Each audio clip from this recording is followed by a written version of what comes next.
오늘 하나님께서 우리 모두에게 주시는 은혜의 말씀은 요한복음 3장 11절부터 18절까지 기록된 말씀입니다. 우리 함께 읽겠습니다. 진실로 진실로 내게 이르노니 우리는 아는 것을 말하고 본 것을 증언하노라. 그러나 너희가 우리의 증언을 받지 아니하는도다. 내가 땅의 일을 말하여도 너희가 믿지 아니하거든. 하물며 하늘의 일을 말하면 어떻게 믿겠느냐. 하늘에서 내려온 자 곧 인자 외에는 하늘에 올라간 자가 없느니라.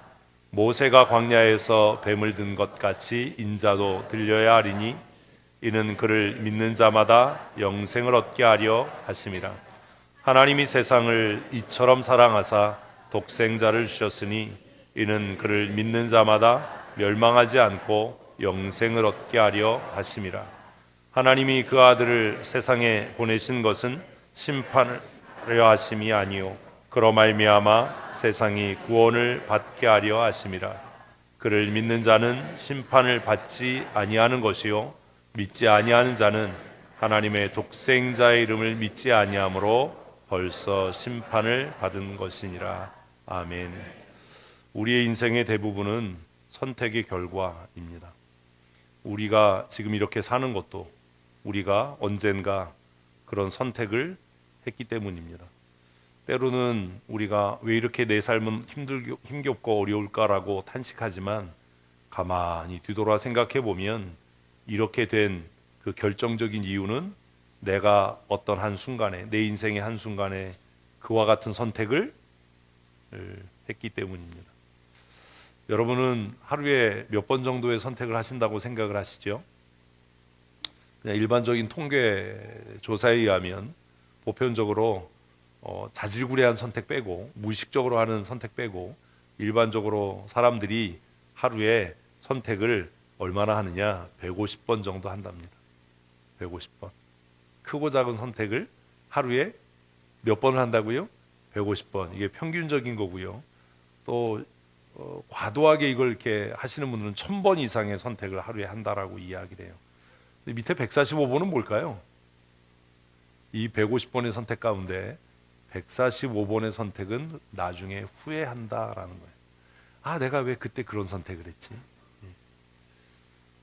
지금 부부가 같이 앉지 않으셨기를 바라는데 여러분이 지금 그렇게 사는 이유는 그때 그 놈을 선택했기 때문이에요.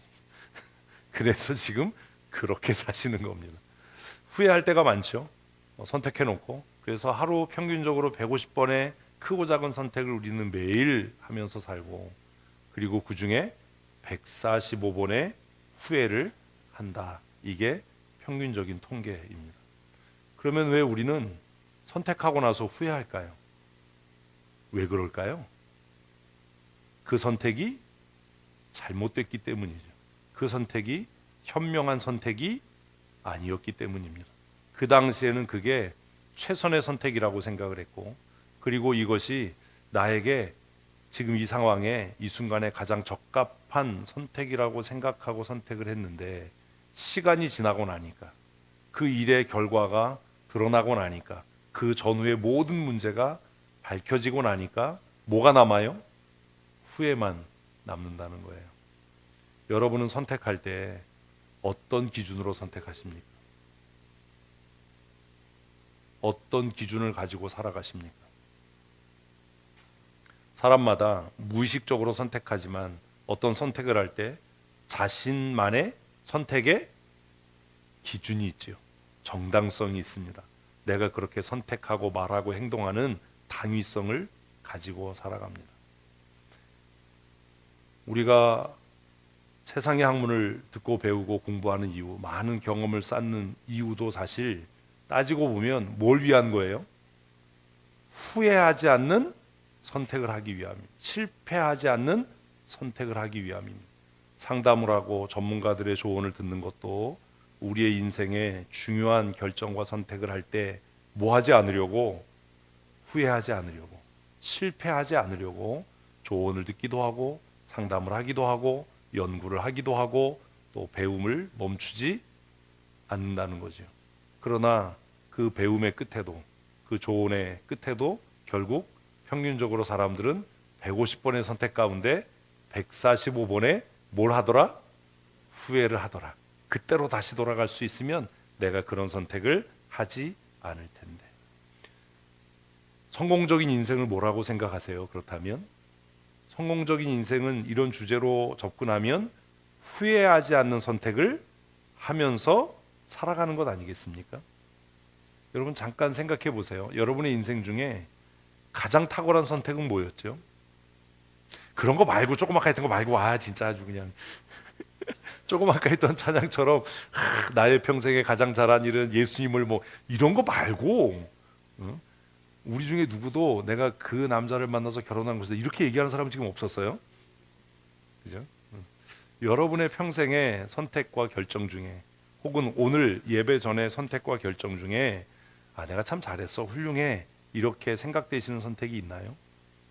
오늘도 우리는 교회 오기 전에 어떤 옷을 입을지 어떤 타이를 멜지 아마 결정하고 선택했을 겁니다. 저도 오늘 아침에 이렇게 서랍을 쫙 열어서 어떤 양말을 신을지 결정과 선택을 했습니다. 어떻게 했을까요? 아이들은 그렇게 선택하죠. 어느 것을 신을까 알아맞혀 보세요.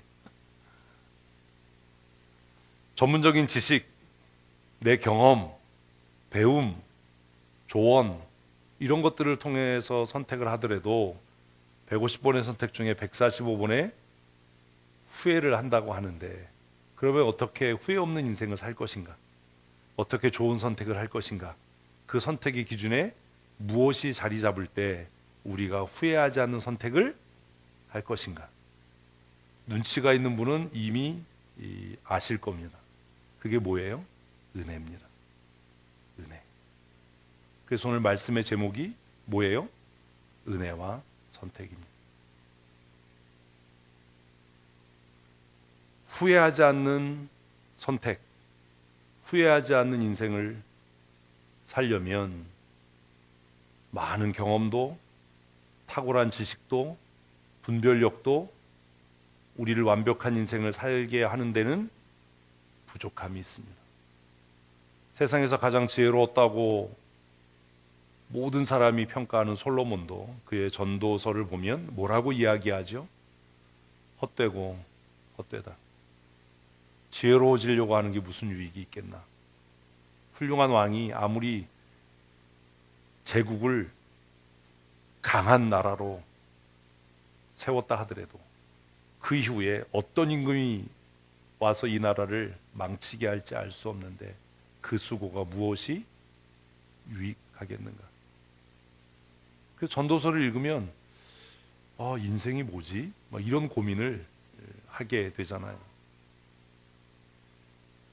전문가의 의견, 자신의 경험, 지식, 다수의 의견을 따라 선택하는 사람들이 있는 반면에 또 다른 인생을 살아가는 사람들이 있습니다.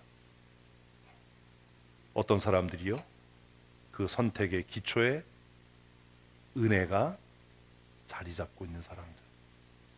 은혜라는 말은 고맙게 베풀어주는 신사나 혜택이라고 이렇게 사전은 정리합니다. 여러분 한번 여러분의 인생을 돌아보십시오. 여러분의 결정과 선택에는 여러분의 경험, 의지, 전문가의 조언 이런 것들이 자리하고 있습니까? 우리의 본성, 타고난 기질 이런 것들에 의해서 여러분이 무언가를 선택한다면 여러분이 예수 믿는 사람이라고 하는 타이틀을 갖고 있어도 그 선택의 끝은 무엇일 수밖에 없다고요? 후회일 수밖에 없습니다.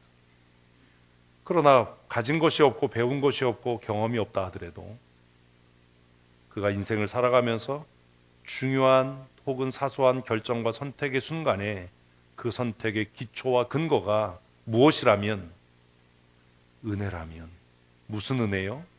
하나님의 은혜라면 그는 후회 없는 인생을 살게 될 것입니다. 왜냐하면 하나님의 미련함은 우리의 지혜로움보다 더 지혜로우시고 하나님의 무능함이 우리의 능함보다 더 강하시기 때문입니다. 우리는 기껏 살아야 100년을 다 살지 못합니다. 인류의 전체 역사를 다 집대성해봐야 5, 6천 년밖에 더 되겠습니까? 그 5, 6천 년 동안 발음도 잘 안 되네요. 5, 6천 년 동안 입안이 좀 헐어서 그래요.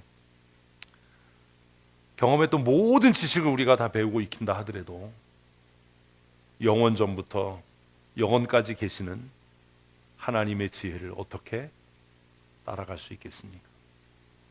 그러니 전문가의 의견이나 내 경험이나 지식의 근거에서 이게 지금 상황에 탁월한 선택이야 라고 선택하고 살아가는 사람보다 좀 미련해 보이고 아둔해 보이고 좀 미신적인 것 같아 보이고 왜 저렇게 답답하게 살지? 이렇게 생각되더라도 무엇에 근거해서 크게요, 무엇에 근거해서 하나님의 은혜의 근거에서 무언가를 선택하고 결정한다면 그는 후회 없는 인생, 실패하지 않는 인생을 살게 될 줄로 믿습니다. 후회하지 않는 인생을 살기 위해서 우리가 또 하나 생각해야 될 게 있습니다. 그게 뭐지요? 도대체 인생이 무엇이냐라는 거예요. 여러분, 우리의 인생이 뭐라고 생각하세요? 누군지 아세요? 제가 여러 번 얘기했는데 최희준 선생님이에요.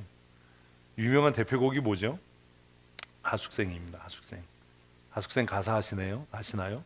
이거 예전에도 한번 했는데 인생은 나그네의 길, 어디서 왔다가 어디로 가는가. 구름이 흘러가듯 떠돌다 가는 길에 정일랑 두지 말자, 미련일랑 두지 말자. 이 가사의 내용입니다. 노래도 아시죠? 찬송은 몰라도 이건 아시잖아요. 인생은 나그네 길 막 하고 싶으시죠? 어디서 왔다가 어디로 가는가. 최고의 학부를 졸업한 분이 인생에 대해서 평가한 것이 인생은 뭐라고요? 나그네 길에 불과하다. 어디에서 와서 어디로 가는지 알지 못하고 정처 없는 삶을 사는 것이다 라고 이야기합니다. 그러나 성경은 인생을 뭐라고 이야기할까요? 성경은 그 인생을 살아가는 인간을 어떻게 정의할까요? 우리는 그냥 행복한 삶을 살았으면 좋겠어. 실패 없는 인생을 살았으면 좋겠어. 성공적인 삶을 살았으면 좋겠어는 생각하는데 뭘 생각하지 않는다고요? 인생이 도대체 뭐지? 그래서 유명한 노래가 있잖아요. 묻지도 말아라. 내가 부모 되어 알아보리라. 모르세요? 낙엽이 우수수 떨어지면. 이것도 노래를 불러야 되나? 도대체 인생이 뭐지요? 그 인생을 살아가는 인간은 도대체 뭐지요? 이것이 궁금하시면 오늘 돌아가셔서 혹은 여러분을 초대한 분에게 물어보십시오. 창세기 1장을 한번 읽어보십시오. 성경을 다 읽을 필요도 없고 창세기 1장부터 3장까지만 읽으면 도대체 사람이란 뭔지, 인생은 뭔지를 깨닫게 되실 겁니다. 창세기 1장에 사람에 대한, 인생에 대한 가장 기본적인 정의는 사람은 육체와 무엇으로? 영혼으로 지어졌다라는 겁니다. 우리는 무엇과 무엇으로요? 육체와 영혼으로. 우리의 육체는 어디에서요? 흙에서부터 취함을 입었다라고 성경은 말씀하지요. 그렇다면 우리의 영혼은 어디로부터 온 것입니까? 네, 이제 교회 다녀서 세례가 되신 분들은 하나님께로부터요 이렇게 이야기하지만 많은 사람들은 우리의 영혼의 존재에 대해서 별로 고민하지 않습니다. 그래서 어디에서부터 와서 무엇 때문에 살며 어디로 가는지 알지 못하고 그렇게 살다가 쓰러져 가는 게 인생 아닙니까? 그래서 기껏 애쓰고 힘쓰는 것이 이 세상을 살아가는 동안 남들보다 더 많은 것을 소유하기 위해서, 남들보다 더 성공하기 위해 애쓰는 삶을 사는 것을 성공적인 인생을 살았다라고 말하지 않습니까? 그러나 그것은 다 무엇을 위한 거예요? 육체를 위한 거예요. 그건 육체를 위한 거예요. 여러분, 좋은 집에, 넓은 집에 좋은 차를 탄다고 해서 여러분의 영혼이 평안합니까? 비싼 고급 침대에 누웠다고 해서 여러분의 마음에 안식이 있습니까? 원하고 바라던 직장에 취업해서 우리의 삶에 기쁨이, 참된 만족이 있습니까? 왜 사람은 좋은 것을 먹어도, 좋은 옷을 입어도, 갖고 싶은 것을 갖고 얻어도 왜 만족하지 못할까요? 그것들은 다 무엇을 위한 것이기 때문입니까? 우리의 육체를 위한 것이기 때문입니다. 그래서 어떤 철학자는 그런 책을 썼습니다. 영혼을 위한 닭고기 스프.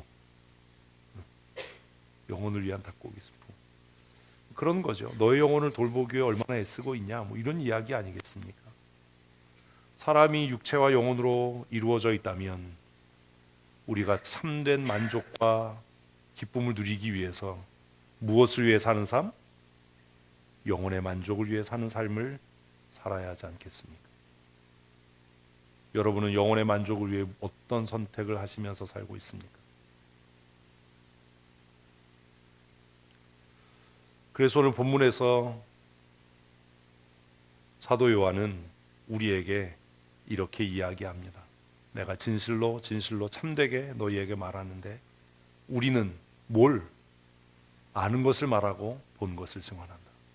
여기서 아는 것이 뭘까요? 여기서 본 것이 뭘까요? 예수 그리스도이겠지요. 그러나 제가 지금 말씀드리고 있는 대로라면 사도께서 말씀하시는 것은 우리의 삶의 본질 아닙니까? 사람들은 뭘 보고 살아요?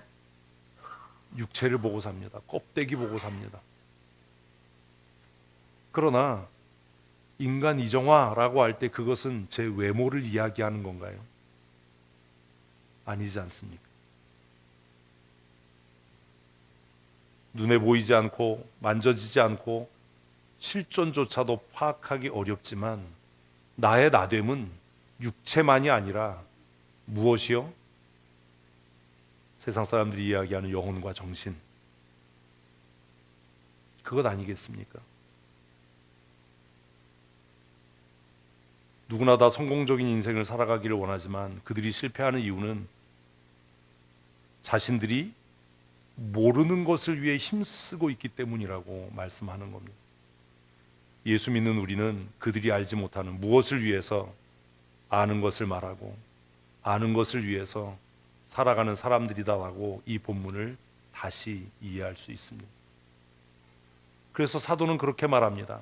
우리가 눈에 보이고 손에 만져지는 땅에 속한 일, 육체의 일을 이야기해도 너희가 우리의 증거를 듣지 않고 받지 않는데 보이지 않고 만져지지 않는 영생에 관한 것, 영혼에 관한 것, 하나님 나라에 관한 것을 이야기하면 너희가 그것을 어떻게 믿을 수 있겠느냐? 어떻게 믿을 수 있어요? 이야기가 좀 복잡하지만 잘 생각하고 따라오셔야 됩니다. 어떻게 믿을 수 있어요? 은혜에 근거해서요. 영에 관한 것은 배움을 통해서 얻는 것이 아닙니다. 영생에 관한 지식은 학습과 경험을 통해서 얻을 수 있는 것이 아닙니다. 그것은 무엇에 근거해서?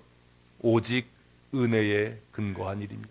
그래서 사도께서는 복음서를 기록하면서 우리가 땅에 속한 것, 우리가 육체에 속한 것, 육체로 오신 예수 그리스도에 대해서 증거하고 증언해도 너희가 믿지 않고 믿지 못하는데 하물며 우리가 예수 그리스도로 말미암은 영생, 눈에 보이지 않는 하나님의 나라, 그 구원에 대해서 이야기한다고 한다면 너희가 어떻게 믿을 수 있겠느냐? 이 일은 오직 무엇에 의해서? 하나님의 은혜에 의해서. 영에 속한 것은 영으로만이 알 수 있는 것 아니냐? 그래서 복음서에 대단히 유명한 이야기, 누구요? 니고데모에 대한 이야기가 기록되어 있지 않습니까? 그는 랍비입니다. 산헤드린 공회의 공회원이었습니다. 그러나 그에게 해결되지 않는 문제가 있었습니다. 뭐요? 영생과 구원의 문제요. 그래서 그는 많은 갈등과 고민 끝에 밤에 예수님을 찾아옵니다. 예수님께서 그에게 말씀하시지요. 내가 선생이라고 자처하면서 유대인의 랍비라고 하면서 이것도 알지 못하느냐? 육에서 난 것은 육이고 영으로 난 것은 영이다. 사람이 물과 성령으로 거듭나지 않으면 하나님 나라를 볼 수도 없다. 들어가는 건 고사하고 볼 수도 없다. 교회에 나오는 것까지는 우리의 육체의 결심과 결단으로 될 수 있는 일이지만 우리가 구원과 영생에 이르는 것은 하나님이 주시는 은혜인 줄로 믿습니다. 사랑하는 성도 여러분, 후회 없는 인생을 살기 위해서 우리의 육체의 삶이 끝나고 영원한 하나님 나라의 안식에 이르기 위해서, 그래서 우리가 구해야 할 것은 육체의 만족이 아니라 하나님이 주시는 은혜입니다. 하나님께서 이 은혜를 완성시키기 위해서 광야에서 모세가 죽어가는 이스라엘 백성들을 위해 놋뱀을 만들어 장대 높이 달아 올렸던 것 같이 우리의 죄를 위해 이 땅에 오신 예수 그리스도께서 십자가에 높이 달려 죽임을 당할 것이라고 그렇게 설명합니다. 왜요? 15절 같이 읽습니다. 이는 그를 믿는 자마다 영생을 얻게 하려 하심이니라. 아멘. 아멘. 복음을 듣게 하는 것, 믿음의 자리에 나오게 하는 것은 하나님의 은혜입니다. 오늘 청함을 받아서 내 의지로 이 예배의 자리에 나온 것 같지만 우리의 마음을 감동하시고 우리로 하여금 복음을 듣게 하시고 믿음의 자리에 나오게 하신 것은 하나님의 거부할 수 없는 은혜입니다. 그러나 그 이후에 남은 것이 있습니다. 뭐가 남은 거예요? 나의 결정과 나의 선택이 남아 있습니다. 청함을 받고 초대를 받아서 믿음의 자리에 나왔으나 이제 내가 어떻게 결정하고 선택하느냐에 따라 그것이 내 인생에 스쳐 지나가는 그냥 한 해프닝으로 끝날 수도 있고, 그것이 내 인생을 변화시키는 은혜의 기회이고 또 다른 선택일 수 있다라는 겁니다. 하나님께서 우리에게 이미 은혜를 베푸셨습니다. 그것을 사도께서는 우리가 너무나 잘 아는 요한복음 3장 16절에서 하나님께서 세상을 그 아들을 죽이시기까지 사랑하셨다.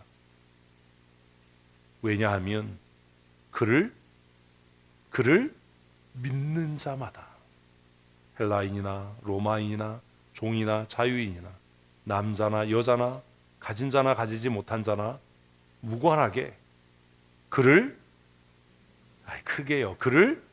믿는 자마다, 그를 믿는 자마다, 결정하고 선택하는 자마다 멸망하지 않고 영생을 얻게 하려는 것이 하나님의 은혜인 줄로 믿으십시오. 이 시간 들을 건지 안 들을 건지는 누가요? 내가 결정하는 겁니다. 어떤 태도로 예배할 건지도 내가 결정하는 겁니다. 어떻게 살아갈지도 내가 결정하는 겁니다. 은혜의 자리에 나오게 한 것까지는 하나님의 은혜이지만 그 선포되는 말씀을 듣고 회개하고 돌이켜 그 은혜에 참여하는 자로 살아갈 것인지, 비난하고 비방하고 조롱하고 헛되이 시간을 때우고 돌아가는 사람으로 살아갈 것인지는 내가 결정하고 내가 선택하는 것입니다. 그러나 우리의 결정과 선택에 하나님의 은혜가 역사하기를 원합니다. 이 시간이 무의미한 시간이 되지 않았으면 좋겠습니다. 계속해서 신앙생활하는 여러분들도 그러합니다. 제가 안타까운 것이 그겁니다. 어차피 시간을 들여서 예배의 자리에 나오고 찬송하고 기도하는 자리에 와 있는 것까지는 하는데 왜 하나님이 기뻐하시는 예배자로 사는 것을 포기하고 선택하지 않는가? 왜 믿음의 사람으로 살기를 스스로 포기해 버리는가? 예수님의 12제자 중에도 예수님께서 끝까지 그를 포기하지 않으시고 권면하셨으나 그 은혜로부터 떨어져 나간 한 사람을 우리는 압니다. 누구요? 유다요. 유다. 사랑하는 성도 여러분, 우리의 마음과 우리의 생각이 유다와 같지 않기를 소원합니다. 듣기는 들어도 깨닫지 못하고 예배의 자리에 와 있으나 예배하지 않고 입술을 벌려 노래하나 하나님을 찬송하지 않는 멸망의 길을 스스로 선택하는 어리석은 삶을 사는 자가 우리 가운데 하나도 없었으면 좋겠습니다. 하나님께서 이 땅에 예수님을 보내신 것은 이 세상을 심판하기 위함이 아닙니다. 복음의 진리를 알지 못하는 사람들은 기독교를 향해 배타적이다, 예수 안 믿으면 다 지옥 간다고 얘기하니 너희만 진리냐, 어떻게 그렇게 배타적이냐, 예수가 사랑이고 하나님이 사랑이랬는데 교회가 잘못됐다라고 이야기하지만 성경은 뭐라고 말씀한다고요? 그건 우리가 배타적인 게 아니라 당신들이 그리스도를 구주로 영접하지 않았기 때문이다. 그 증거가 17절 말씀입니다. 우리는 요한복음 3장 16절은 외우는데 17절은 이해를 못합니다. 한번 같이 읽어보십시다. 하나님이 그 아들을 세상에 보내신 것은 세상을 심판하려 하심이 아니요 그로 말미암아 세상이 구원을 받게 하려 하심이라. 아멘. 아멘. 하나님께서는 이미 우리에게 무엇을 베푸셨다고요? 은혜를 베푸셨습니다. 구원의 은혜를 베푸셨습니다. 믿으면 아멘 하십시다. 아멘. 하나님께서는 이미 우리에게 예수 그리스도를 내어주셔서 그 은혜를, 구원의 길을, 구원의 은총을 베푸셨습니다. 이제 우리가 그 은혜 앞에서도 멸망의 길을 가는 것은 하나님께 책임이 있는 것이 아니라 그 믿음을 거부하고 듣지 아니하고 영과 진리로 예배하지 않고 순종하지 않는 누구의 선택? 나 자신의 선택의 결과입니다. 죄의 속성을 따라, 죄의 본성을 따라 거부하고 거절하고 불순종하는 나의 선택과 결정이 결국 하나님의 진노의 심판에 이르게 한다라는 거죠. 예수 그리스도를 믿지 않는 자들은 이미 심판에 이르는 삶을 살아가는 자들입니다. 사랑하는 성도 여러분, 하루에 150번의 결정과 선택, 그 선택이 우리의 죄의 본성과 인본적인 생각과 경험과 가치에 의한 것이 되지 않았으면 좋겠습니다. 그래서 제가 교회에서 이야기하는 겁니다. 전문가 의견 그거 별로 중요하지 않다. 경험 그거 아무것도 아니다. 왜요? 우리가 평생 살아가면서 할 수 있는 경험이 얼마나 되겠습니까? 우리가 만나는 전문가가 정말 전문가입니까? 그보다 더 탁월하고 더 뛰어난 전문가가 얼마나 세상에 많겠습니까? 그러니 사람의 경험이나 지식이나 전문가들의 조언이 아니라 무엇을 의지해서 살아가는, 하나님의 은혜를 의지해서 살아가는 하나님의 사람으로 사십시다. 우리에게 주신 은혜가 있습니다. 오늘 이 예배의 자리에 나온 것은 하나님께서 여러분의 인생에 크신 은혜를 주신 것입니다. 특별히 우리 춘천 성도교회 성도 여러분, 여러분이 지금 춘천 성도교회에서 저와 함께 하나님 나라를 소망하고 말씀을 듣고 신앙의 삶을 사는 것이야말로 하나님께서 우리에게 주신 가장 큰 은혜인 줄로 믿으십시오. 아멘. 그러나 우리 가운데도 듣지 않고 듣지 않음으로 깨닫지 못하고 깨닫지 않아 순종치 않고 그 말씀을 따라 행하지 않음으로 스스로 그 은혜 가운데 버림받기를 자처하고 그 은혜 가운데 멸망과 심판의 길을 가기로 결심하고 선택하는 버려지는 자들이 없었으면 좋겠습니다. 그래서 히브리서에서 흘러 떠내려갈까? 주의하고 조심해야 된다. 너희의 마음이 흔들리고 요동할 때에 믿음의 주에 온전케 하시는 예수를 깊이 생각해야 한다. 하나님께서 우리에게 주신 특별한 은혜이신 자유의지로 우리가 무엇을 어떻게 선택해야 할지 결심하고 다짐해야 하고, 하나님께서 우리에게 주신 은혜, 이미 우리가 받은 이 은혜가 헛되지 않고 우리의 선택과 결정이 될 수 있도록 여러분의 마음을 여시고 예수님 내 안에 오셔서 성령으로 임재해 주시고 내 모든 결정과 선택에 주권자가 되셔서 영생을 선택하고 하나님 주신 은혜와 복을 택하는 믿음의 사람으로 살아가게 해주십시오. 그렇게 고백하고 다짐하는 하나님의 사람들 되시기를 축복합니다. 성경은 영접하는 자, 곧 그 이름을 믿는 자들에게는 하나님의 자녀가 되는 권세를 이미 주셨다라고 선포하고 있기 때문입니다. 여러분의 선택은 무엇입니까? 우리 춘천 성도교회의 선택은 무엇입니까? 찬송의 가사처럼 감정을 버리고 말씀에 서니 불완전한 믿음이 완전해지고 내가 붙잡던 것 주님께서 붙드시고 전에는 나를 위해 애써 왔으나 이제는 주를 위해 힘쓰는 삶을 살아서 세상이 줄 수 없는 평안과 하나님이 주시는 복된 삶을 누리면서 살아가는 하나님의 사람 되시기를 축복합니다.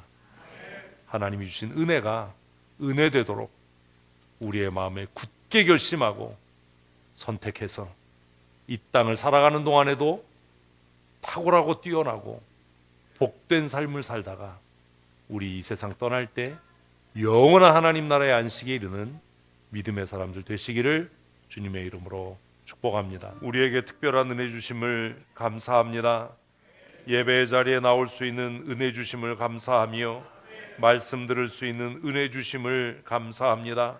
하나님, 이 은혜가 헛되지 아니하도록 우리의 마음을 주장하시고 우리의 마음을 다스려 주셔서 나를 위하여 고난과 수치와 부끄러움을 당하시고 내 죄와 구원을 위하여 십자가에 높이 달리신 예수 그리스도를 우리의 인생의 구원자요 주인으로 영접하고 모셔드리게 하셔서 이 땅을 살아가는 동안 무엇을 먹을까 무엇을 마실까 무엇을 입을까 염려하며 근심하는 삶 살지 않게 하시고 영원한 하나님 나라를 소망하며 하나님 나라를 목적하고 날마다 승리하는 믿음의 사람으로 살아가게 하여 주시옵소서.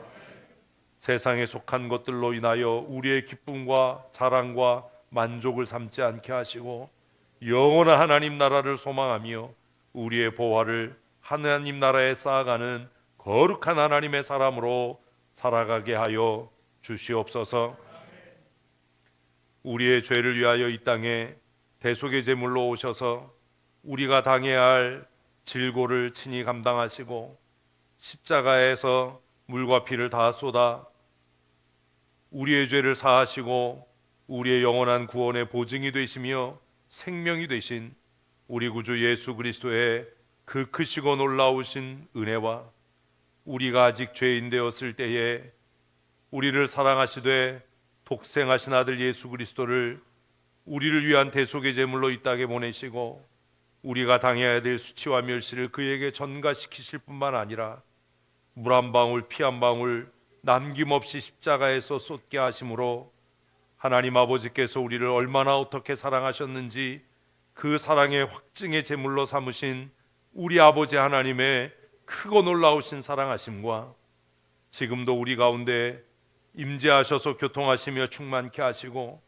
우리의 범죄하고 타락한 심령을 새롭게 하시며 진리의 말씀을 듣게 하시고 깨닫게 하셔서 그 말씀에 스스로 자원하여 복종하게 하심으로 우리의 구원을 이루어 가시되 하늘의 신령한 은혜와 땅의 기름진 복으로 우리의 삶을 충만케 하시는 성령 하나님의 역사하심과 교통하심과 새롭게 하시는 강권적인 은혜와 역사하심이 오늘 함께 하나님 앞에 머리 숙여 예배하며 예수 그리스도를 구주로 영접하고 하나님 나라를 소망하며 하나님께서 주시는 은혜로 말미암아 좋은 선택, 아름다운 선택, 복된 선택을 통해 승리하는 믿음의 삶 살아가기로 다짐하는 사랑하는 주의 권석들 머리머리 위에와 그들의 가정과 자녀와 취입하며 경영하는 사업장과 하나님 아버지께서 그리스도의 핏값으로 세우신 우리 춘천 성도교회 위에 영원토록 함께 있을지어다. 아멘.